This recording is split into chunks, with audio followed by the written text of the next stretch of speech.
ప్రారంభించారు. ప్రణాళికలు మీరే చేసారు, మీరు అర్ధాంతరంగా వదిలేసారు. మేము ఇప్పుడు దాన్ని కొనసాగిస్తామంటున్నాం.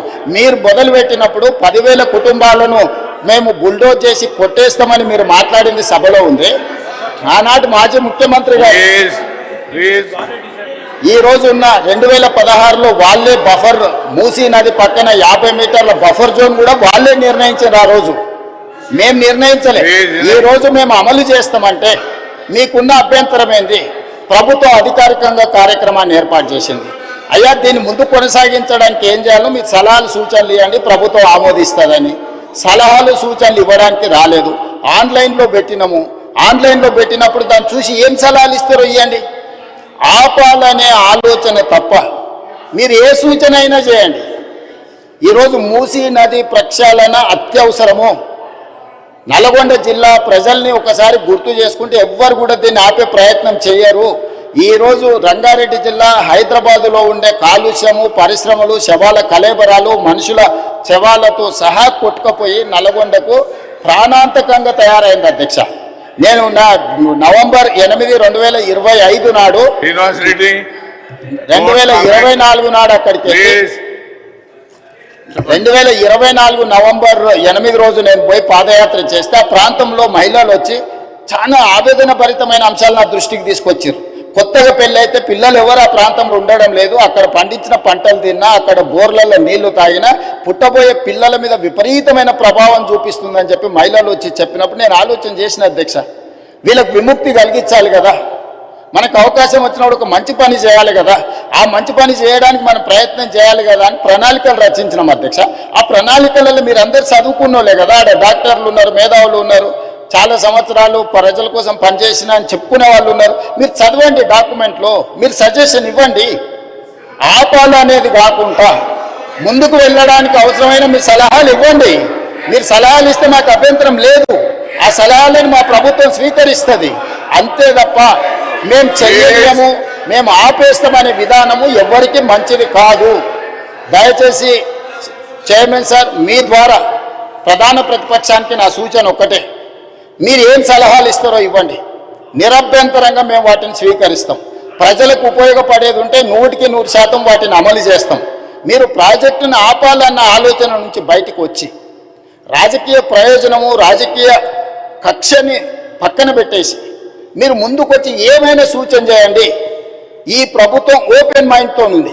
ఒకవేళ నన్ను కలవడానికి మీకు అభ్యంతరం ఉంటే మా శ్రీధర్ బాబు గారు రంగారెడ్డి జిల్లా ఇన్ఛార్జ్ మినిస్టర్, పొన్నం ప్రభాకర్ గారు హైదరాబాద్ ఇన్ఛార్జ్ మినిస్టర్, ఆ మంత్రులతో కమిటీ వేస్తా. డిప్యూటీ సీఎం గారు, శ్రీధర్ బాబు గారు, పొన్నం ప్రభాకర్ గారితో ఒక క్యాబినెట్ సబ్ కమిటీ వేస్తా. మీకు ఏమైనా సూచనలు ఉంటే క్యాబినెట్ సబ్ కమిటీకి సబ్మిట్ చేయండి. డెఫినెట్గా we will examine, we will take a final decision. ఈ కన్సెన్సస్ బిల్డ్ చేసి చేయాలనుకుంటున్నాం అధ్యక్ష. ఉన్న పలంగా మేమేదో కూలగొట్టేస్తాం, మేమేదో కట్టేస్తామని ఇట్లాంటి ప్రచారాలు మానండి. నిన్నగాక మన ఒక అపార్ట్మెంట్కి సంబంధించిన బాధితులు ఆపండి ఆపండి అంటారు. మేము అడగనే లేదు, మీకు ఈ ప్రాబ్లం ఉందని చెప్తున్నాం. మీకు సమస్య ఉంది, ఈ సమస్యను ఎట్లా కావాలనో చేయండి అని అంటే మీరు దాన్ని ప్రచారం కోసం వాడుకోకండి. ఈరోజు ఆడ గాంధీ సరోవర్ కట్టడానికి 98 ఎకరాలు డిఫెన్స్ ల్యాండ్ కేంద్ర ప్రభుత్వం ఇస్తుంది అధ్యక్ష. టూరిజం దగ్గర రాష్ట్ర ప్రభుత్వం దగ్గర ఇంకొక 100 ఎకరాల ల్యాండ్ దాదాపు ఉంది. ఆ అపార్ట్మెంట్స్ ల్యాండ్ తీసుకోకపోయినా ప్రభుత్వానికి ఆ ప్రాజెక్టుకి ఎలాంటి ఇబ్బంది లేదు. ఆ ప్రాజెక్టులో ఆ అపార్ట్మెంట్స్లో ఉన్న మిత్రులకు నేను చెప్పేది ఒకటే, 2005-06లో మీరు పర్మిషన్ తెచ్చుకున్నప్పుడు అది చిన్న నాలా కింద చూపించి 9 మీటర్ల బఫర్ జోన్ చూపించి మీరు అనుమతులు తెచ్చుకున్నారు. 2012లో 2016లో బఫర్ జోన్ 50 మీటర్లకు, అది మూసీ నది పరివాహక ప్రాంతం కాబట్టి 50 మీటర్ల బఫర్ జోన్ డిఫైన్ అయిపోయింది. 50 మీటర్ల ప్రకారం మార్క్ చేస్తే సగం అపార్ట్మెంట్స్ ఈరోజు బఫర్ జోన్లో ఉన్నాయి. రేపు భవిష్యత్తులో అది కొనుక్కోవడానికి, అమ్ముకోవడానికి పనికిరాదు. రేపు భవిష్యత్తులో ఏమీ చేసుకోలేరు, మీకు నష్టం జరుగుతుందని మాత్రమే చెప్తున్నాము. వాళ్ళకి ఇష్టమైతే ఆ ల్యాండ్ ప్రభుత్వ అభివృద్ధిలో భాగస్వామ్యం ఇప్పుడు చేస్తే వాళ్ళకు నష్టపరిహారం ఇచ్చి ప్రత్యామ్నాయం చూపించడానికి మాకు అభ్యంతరం లేదు అధ్యక్ష. ఎవరిని నిరాశ్రయులను చేస్తలేము అధ్యక్ష. అధ్యక్ష నా సూచన ఒకటే అధ్యక్ష, నా సూచన ఒక్కటే,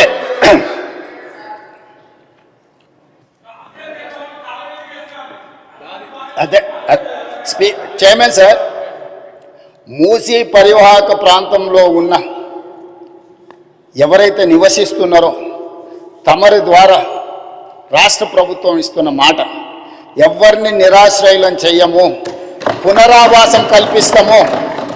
నిరాశ్రయులను చేసి వీధిలో పడేయడం వేరు, అభివృద్ధిలో భాగంగా నష్టపోతున్న వాళ్ళకు పునరావాసం కల్పించడం వేరు.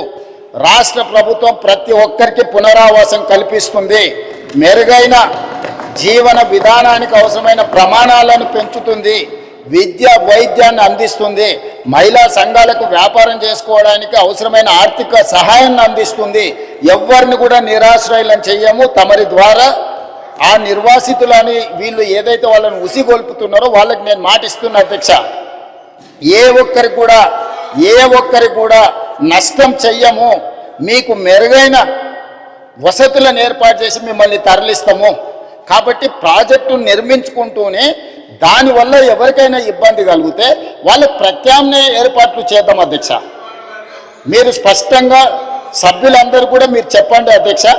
నేను మీ ద్వారా మూసీ పరివాహక ప్రాంతంలో నివసిస్తున్న పేదలకు నేను అష్యూర్ చేస్తున్నా, నేను అసెటైన్ చేస్తున్నా, ఎవరు రాజకీయ ప్రయోజనాల కోసం మిమ్మల్ని ఉసిగొల్పాలన్నా మీ భావోద్వేగాలను స్వార్థ ప్రయోజనాలకు వాడుకోవాలనుకుంటే వాళ్ళ ఉచ్చులో పడకండి. నేను అధికారులను మీ దగ్గరికే పంపించినా, మళ్ళీ పంపిస్తా, ప్రజాప్రతినిధులను పంపిస్తా. ఎంఐఎం పార్టీతో నేను చర్చించి ఎమ్మెల్యేలతో మాట్లాడినా, దాదాపుగా 7 మంది ఎమ్మెల్యేలు ఆ పరివాహక ప్రాంతంలోనే ఉన్నారు. ఆ పార్టీ అధ్యక్షునితో మాట్లాడినా, ఆ ఎమ్మెల్యేలతో మాట్లాడినా, బఫర్ మార్కింగ్ మూసీ పరివాహక ప్రాంతాన్ని నిర్ణయించి బఫర్ జోన్ను నిర్ణయించి ఎవరెవరు బాధితులు